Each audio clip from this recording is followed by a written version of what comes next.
আমরা নামাজ শুরু করি সানা দিয়ে, তাই না? সুবহানাকাল্লাহুম্মা বিহামদিকা, এটা পড়ি না? সুন্নাহ এবং নফল নামাজে আল্লাহ রাসূল সাল্লাল্লাহু আলাইহি ওয়াসাল্লাম এই সানা ছাড়াও আরো অনেক দোয়া পড়তেন। এই যে উঠতেছে এরা, 2-4 জন ওঠা শুরু করছে। এদের কি লাগবে? স্লোগান লাগবে। স্লোগান দেন একজন।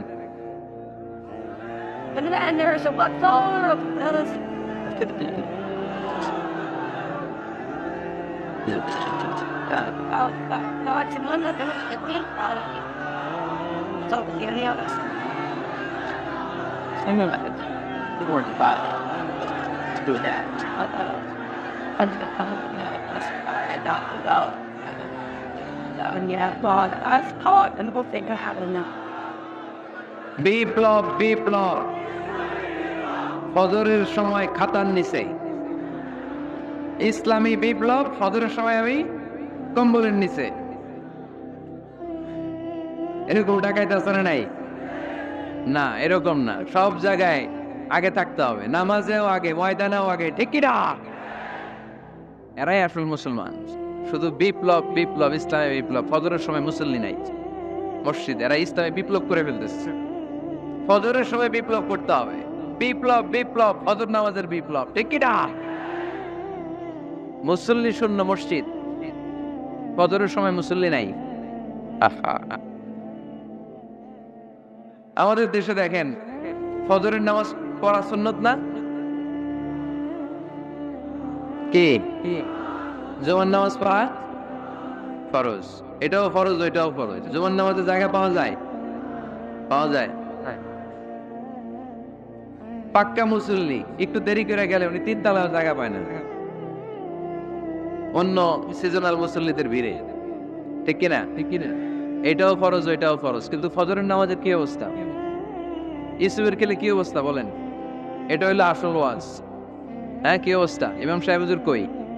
ইমাম সাহেব আছে এখানে? কেউ ইমাম? আপনি, আপনার কি অবস্থা মসজিদে ফজরে? হ্যাঁ, কিরকম হয়? জুমার নামাজের মতো হয় না? হয় না? জুমার নামাজে বেশি। যেদিন ফজরের দৃশ্য জুমার দৃশ্যের মতো হয়ে যাবে, ওই দিন হয়ে যাবে বিপ্লব, বিপ্লব, ইসলামী বিপ্লব। আর কিছু লাগবে না। ফজরের সময় আসেন সবাই মসজিদে, ইসলামী বিপ্লব করে ফেলবো আমরা। এদেশের ফজরের দৃশ্য একরকম, জুমার দৃশ্য আরেক রকম। ফজরের দৃশ্য যদি জুমার দৃশ্য হয়ে যায়, জুমার দৃশ্য যদি ফজরের দৃশ্য হয়ে যায়, ইসলামী বিপ্লব। This is the Islamic revolution. এটার বলে ইসলামী বিপ্লব।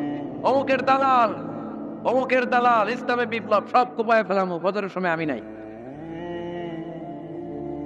আছে না নাই?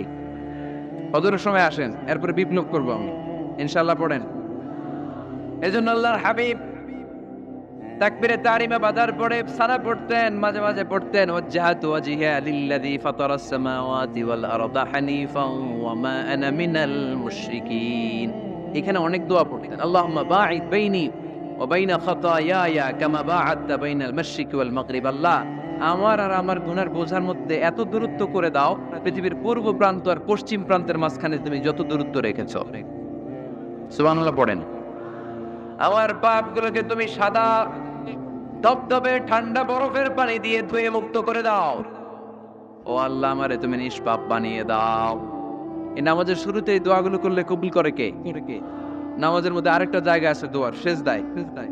কখন? ওয়াসজুদ ওয়াক্তারিব। আল্লাহ বলেন সেজদা দাও, আমার কাছে আসো। সেজদায় পড়ে যা বলার আল্লাহরে বলবেন। মনে থাকবে? যুবক ভাইয়েরা, তোমাদের মনে থাকবে? যা চাইতে মনে চায় সেজদায় পড়ে চাও। তুমি যখন সেজদায় লুটিয়ে পড়ো, তুমি মসজিদের টাইলসে সেজদা দাও নাই, তুমি আল্লাহর কুদরতি পায়ের উপরে সেজদা দিয়েছো। সেজদায় আমরা আল্লাহর সাথে কথা বলবো।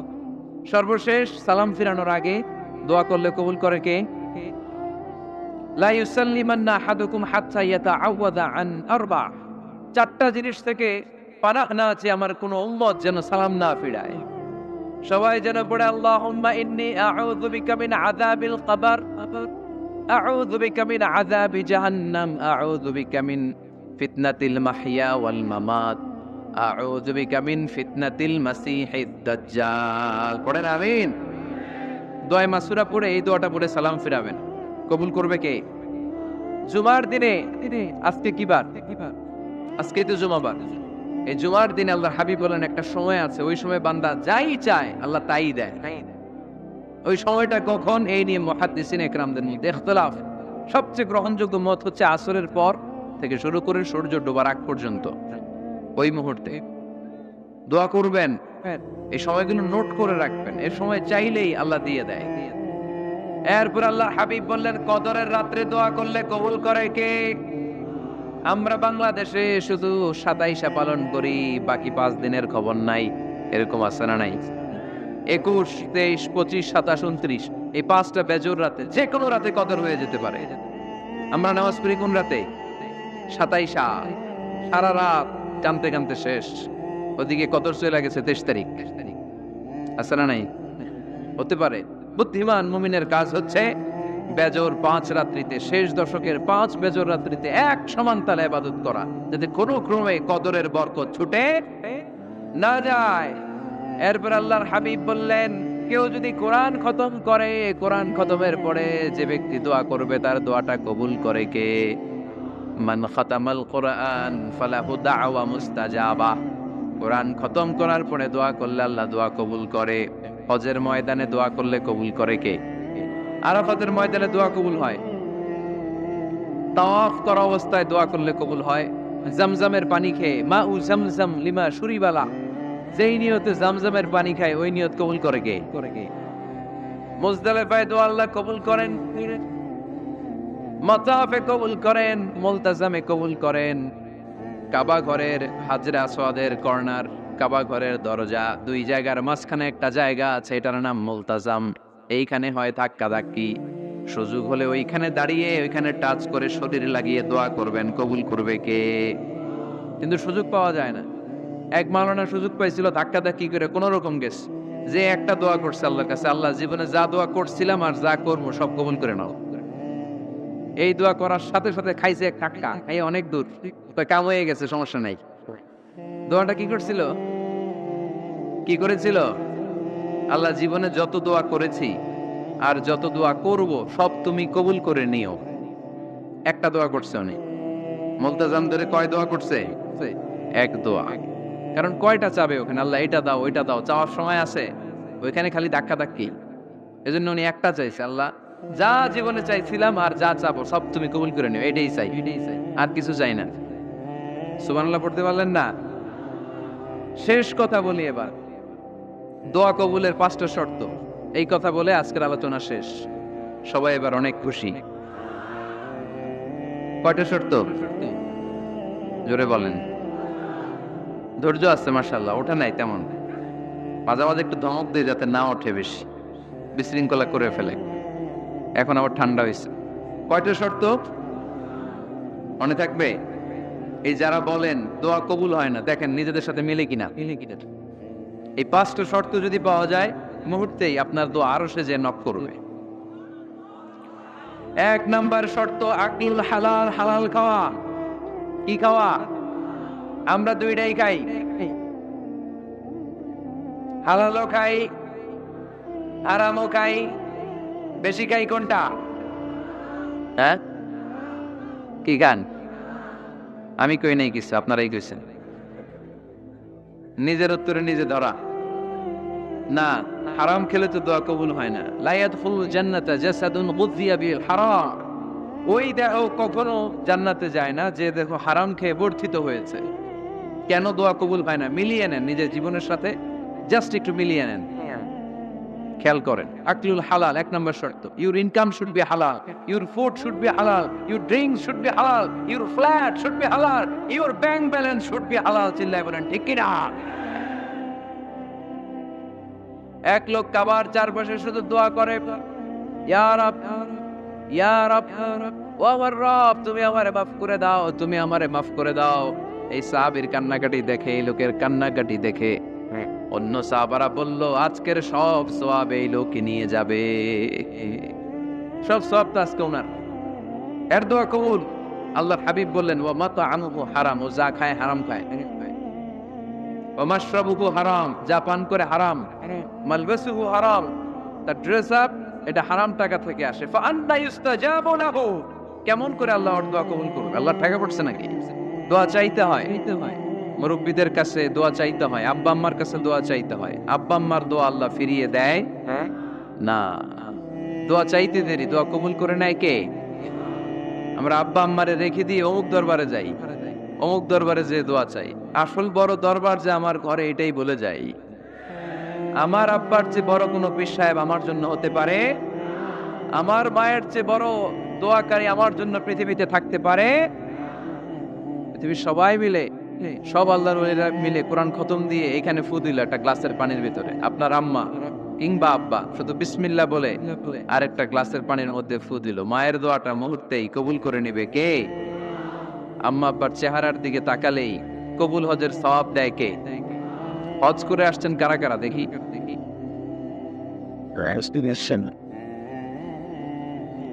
অনেক হাজি সাহেবান আছে মাশাআল্লাহ, হাত নামান। এই যে 3 লক্ষ 4 লক্ষ টাকা খরচ করে হজ করে আসলেন, আপনার হজটা আল্লাহর কাছে গ্র্যান্টেড, কবুল হয়েছে। এরকম কবুল হয়েছে এই মর্মে হাত তুলতে পারবেন কে কে দেখি? হুজুর আমি নিশ্চিত আমারটা কবুল হয়েছে। নাই, কারণ কবুল করার মালিক কে? আমরা কামনা করি সব হাজি সাহেবদের হজ কবুল হোক। আমি হজ করেছি 2018 সালে। আমরা কামনা করি আমাদের হজ উমরাগুলো কবুল হোক, কিন্তু হাত তুলে বলা যাবে না হুজুর আমারটা কবুল হইছেই, বলা যাবে? হইতেও পারে, নাও হইতে পারে। হাজি সাহেব লেখার জন্য, আল হাজ লাগানোর জন্য অনেকে যায়, আছে না নাই? তাওয়াফুল ওয়াদা একটা তাওয়াফ আছে, বিদায়ী তাওয়াফ। কি তাওয়াফ? হজের সব কাজ শেষে ফেরার আগে কাবা ঘরের সাথে দেখাটা, মোলাকাত করে আসতে হয়। আল্লাহর হাবিব বললেন সর্বশেষ দেখাটা যেন কাবা ঘরের সাথে হয়, 7টা তাওয়াফ যেন সে করে। তো এক লোক 6 তাওয়াফের পরে ফোন আসছে দেশে, তো মেয়েরে বলতেছে মা আর একটা তাওয়াফ বাকি আল হাজ হইতে, একটু পরে তুই ফোনটা দে, একটু পর দে, আল হাজ হইতে আর একটা তাওয়াফ বাকি। তো উনি গেছে কি হওয়ার জন্য? আল হাজ হওয়ার জন্য। নামের আগে আল হাজ লাগাবেন না। কেউ যদি আপনারে বলে হাজি সাহেব, বলুক, কিন্তু আমি হজ করছি একজনরে দেখানোর জন্য। তিনি কে? আল্লাহ। এজন্য ইখলাসটা বড় জরুরি। লোক দেখানো মনোভাব আমাদের সবকিছুকে ধ্বংস করে দেয়। তো যারা হজ করেছেন কেউ কিন্তু হাত তুলতে পারলেন না যে হুজুর আমি 100% কনফার্ম যে আমার হজটা কবুল হয়েছে। কিন্তু আল্লাহর হাবিব বলেন রহমতের নজরে তোমার আব্বা আম্মার চেহারার দিকে যদি একবার তাকাও, মুহূর্তেই একটা কবুল হজের সওয়াব তোমার আমল নামে আল্লাহ দিয়ে দিবে। চিল্লায় পড়েন আল্লাহু আকবার। এজন্য আব্বা আম্মা থেকে দোয়া নেওয়ার দরকার আছে না নাই? দোয়া চাইবেন, দোয়া চাইবেন। মায়ের মর্যাদা অনেক বেশি, বাবার চেয়ে 3 গুণ বেশি, কমসে কম। কয় গুণ বেশি? মা মা মা, তারপর বাবা। 3 বার মা। কয়বার মা? একবার বাবা। তার মানে মাকে ইসলাম দিয়েছে স্বর্ণ পদক, দিয়েছে রৌপ্য পদক, দিয়েছে ব্রোঞ্জ পদক, আর বাবাকে দিয়েছে সান্ত্বনা পুরস্কার। আমরা এটা নিয়েই খুশি, ঠিক কিনা? তাহলে মাকে 3টা পুরস্কার, স্বর্ণ পদক মা, রৌপ্য পদক মা, ব্রোঞ্জ পদক মা, বাবারে দিছে কি? সান্ত্বনা পুরস্কার। এজন্য মায়ের মর্যাদা বেশি। লাউ কাতাআতা জিলদাক, চামড়া কেটে যদি মায়ের পায়ের জুতা বানিয়ে দাও, নিয়ে দাও। ছোটবেলা যে মায়ের বুকের দুধ খেয়েছো, আল্লাহর হাবিব বললেন 1 ঢোক দুধের শোধ আদায় হবে না, ঠিক কিনা? মায়ের এক ধার দুধের দাম, কাটিয়া গায়ের চাম, বাপুস বানাইলে ঋণের শোধ হবে না। এমন দরদি ভাবে কেউ হবে না আমার মা গো। যাদের মা নাই তারা জানে মা না থাকার কি জ্বালা, যাদের বাবা নাই তারা জানে বাবা না থাকার কি জ্বালা। এখন ঘরে ঝগড়া করেন, এখন ভাল লাগে না আব্বা আম্মারে, এখন আব্বা এই ভুল ধরে, আম্মা এইটা বলে, এখন অনেক অসহ্য লাগে। তো যেদিন চলে যাবে ওই দিন বুঝতে পারবেন মাথার উপর থেকে ছাতাটা নাই হয়ে গেছে, বটবৃক্ষটা চলে গিয়েছে, আর উপদেশ দেওয়ার মতো কেউ নাই, কাছে আগলে রাখার মতো কেউ নাই। এজন্য আব্বা আম্মা থাকতে আমরা যেন আব্বা আম্মার কাছ থেকে দোয়া চাই। আব্বা আম্মার দোয়া কোনোদিন আল্লাহ তাআলা ফিরিয়ে দেয়, অনুরূপ ভাবে মুসাফিরের দোয়া আল্লাহ ফিরিয়ে দেয় না। সফরে বেরোলেই দোয়া করবেন, পারবেন? মনে থাকবে? এখান থেকে ঢাকা যান না আপনারা, আনতা মুসাফির, এখান থেকে ঢাকা গেলে আপনি মুসাফির, দোয়া করা শুরু করে দিবেন। যদি জুলুমের শিকার হন, মাজলুম, ইত্তাকু দাওয়াতাল মাজলুম, আল্লাহর হাবিব সাল্লাল্লাহু আলাইহি ওয়াসাল্লাম বললেন মজলুমের বদদোয়াকে ভয় করো, কেননা মজলুমের বদদোয়া আর আল্লাহর আরশের মাঝখানে আল্লাহ কোনো পর্দা রাখে না। দোয়া করতে দেরি, এই দোয়া কবুল করে নেয় কে? মজলুমের দোয়া আল্লাহ তাআলা কবুল করে। এজন্য আব্বা আম্মার কাছ থেকে যেন আমরা বেশি বেশি দোয়া নিতে পারি, আল্লাহ তুমি তৌফিক দাও। দোয়া চাওয়াও সুন্নাহ, দোয়া করাও সুন্নাহ। বুঝতে পেরেছেন? দোয়া নিজের জন্যও করবেন, অন্যের জন্যও করবেন। রাজি আছেন তো? অনেকে বলে হুজুর আমার দোয়া আমি করব, আমি আরেকজনের জন্য করব কেন? ওনারটা উনি করুক, আমারটা আমি করি, এরকম কথা আছে না? নাই না, অন্যের জন্য দোয়া করবেন, এতে লাভ আছে। আপনি যখন কারোর জন্য দোয়া করেন, ফেরেশতারা আল্লাহর কাছে দোয়া করতে থাকে, আল্লাহ যেই দোয়া সে তার ভাইয়ের জন্য করলো, আগে দোয়াটা তার নিজের জন্য কবুল করে দাও। মা মিন মুসলিম ইয়াদউ লিআখিহিল মুসলিম বিযাহরিল গায়ব ইল্লা ক্বালাল মালাক ওয়ালা কাবিমিসলিন। ফেরেশতারা বলে ওয়ালা কাবিমিসলিন, আপনি দোয়া করলেন আল্লাহ আমার এই ভাইটার টাকা পয়সা নাই, তুমি তারে ধনী বানায় দাও।